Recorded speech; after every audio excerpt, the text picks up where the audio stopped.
News Lives! At sa araw na to, this is 14 reasons to visit Imus Cavite! Reason number 1, meron tayong rich historical heritage. At nandito tayo ngayon sa Diocesan Shrine and Parish of Our Lady of the Pillar, Imus Cathedral. At isa ito sa pinakakilalang simbahan sa buong Cavite. Tara! After many generations, si Nana Pilar ay naging simbolo ng pag-asa at pananampalataya at naging source din siya ng lakas at kagalakan ng mga Caviteño. Hindi lamang ito lugar ng pagsamba, kundi parang silent witness din ito ng mga kwentong humubog sa lalawigan ng Cavite. At kung titignan natin yung architecture sa loob ng simbahan, grabe, para tayong binabalik sa nakaraan. At ito rin yung tinatawag nating ladrillo at adobe. Ilan sa mga materyales kung saan gawa ang structure ng simbahan. Second reason, birthplace of historical significant events. Dito nag-umpisa ang unang pagkapanalo ng mga revolusyonaryong Pilipino laban sa mga Espanyol na naging mitsa ng unang pagwagayway ng watawat ng Pilipinas sa Cavite City. Ito rin ang naging dahilan upang tuluyang makamit ng bansa ang kalayaan noong June 12, 1898. Alam niyo bang ang flagpole na ito ay dating nasa Luneta? Pinalitan ng mas mataas yung nasa Luneta, kaya ito na ngayon ang pangalawa sa pinakamataas na flagpole sa buong Pilipinas. Nasa likod ko ang rebulto ni Inang Laya. Si Inang Laya ay sumisimbolo sa pagiging malaya ng isang lugar. Third reason, strategic location. Mula Metro Manila, pwede kang dumaan ng Cavitex, Aguinaldo Highway at iba pang kalsada na direktang nag-uugnay sa Imus mula sa iba't ibang lungsod. Kaya mapatrabaho, negosyo, school, o lakad lang kasama ang pamilya, hindi mo na kailangan bumiyahe ng napakalayo. Safe ka pa!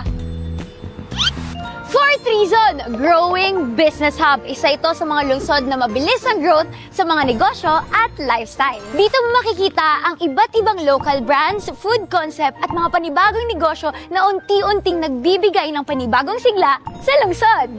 Kaya kapag bumisita ka sa Imus, hindi ka lang namamasyal. Sinusuportahan mo rin ang mga lokal na negosyong nagpapasigla sa ekonomiya ng lungsod. Fifth reason, meron tayong vibrant local economy. Alam mo bang sa palengke ng Imus Cavite ay may elevated parking garage, escalators, at air-conditioned restrooms? Amazing! May elevator pa. Ang galing! Ganyan sinusuportahan ang mga mamimili at maliliit na negosyante dito sa Imus. Sixth reason, nandito tayo ngayon sa Plaza Canteen para tikman ang kanilang local food scene. Tara! Kung isa kang foodie, may dahilan ka na para bumisita sa Imus. Pwedeng-pwede kang magsimula sa mga pagkain nilang may mahabang kasaysayan. Katulad na lang ng ating soup lang at pansit loglog. So itong soup lang na to, isa sa paboritong pagkain ng ating pambansang bayani. Walang iba kundi si Dr. Jose Rizal. Tara, tikman na natin! First time ko ito matitikman. Sarap. Parang ito yung mga best food na kainin, lalo na kapag mayroon kang sakit. Kapag kumakain ako ng ganito, kailangan muna halong-halo bago ko siya tikman. Big bite para sa pansit laglag.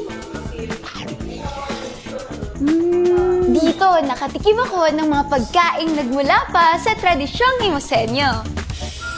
Seventh reason, modern infrastructure. Alam niyo ba na ang hugis nito sa top view ay inspired sa watawat dahil ang Imus ay tinaguriang flag capital of the Philippines. Isa ito sa modern facilities na itinayo para mas mapabilis at mapalapit ang serbisyo para sa mamamayan. Sa totoo lang, kapag nakita mo ito, mapapaisip ka na parang hindi ito yung typical na government building. Eighth reason, accessible transportation. Isa pa sa mga dahilan para bisitahin ng Imus ay ang kanilang Fermosa Transport Terminal. Isa itong modern transport hub na nagpapadali ng biyahe ng mga commuter. Mula rito, may mga bumabiyaheng multicab papunta sa Ayala Malls, Imus City sa Kawit, na nag-uugnay sa mga destinations sa Cavite at Metro Manila. Kaya mapatrabaho, gala o simpleng lakad lang, mas madali ka nang makakarating kapag nasa Imus ka. Ninth reason, educational institutions. Alam mo ba na ang pinakamahalagang investment ng lungsod ay ang edukasyon? Dito sa Imus, patuloy ang pagtatayo at pagpapabuti ng mga paaralan para sa kabataan. Kapag nakikita mo ang mga bagong educational facilities sa lungsod, makikita mo rin ang commitment ng Imus sa paghanda para sa kinabukasan. Second reason, sports and recreational facilities. Kung mahilig kang tumakbo, mag-bike o i-target ang 10 kilometer steps a day, then you're in the right city. Dahil nandito ang Vermosa Sports Hub, isa sa mga paboritong training grounds ng mga atleta at fitness enthusiasts. Katulad ko, part din ng Vermosa Sports Hub ang kanilang track and field oval at football field. 11th reason, community programs. Sa halip na bumiyahe pa ng malayo ang mga residente, iba't ibang serbisyo ng pamahalaan ang direct na dinadala sa bawat barangay. Mula medical services gaya ng libreng check-up, gamot, pustiso, reading classes at hanggang sa iba pang government assistance. 12th reason, cultural identity. Isa sa kumakatuwan sa pagiging Pilipino natin ay ang mga jeep. At alam mo ba na may special connection ang Imus City dito?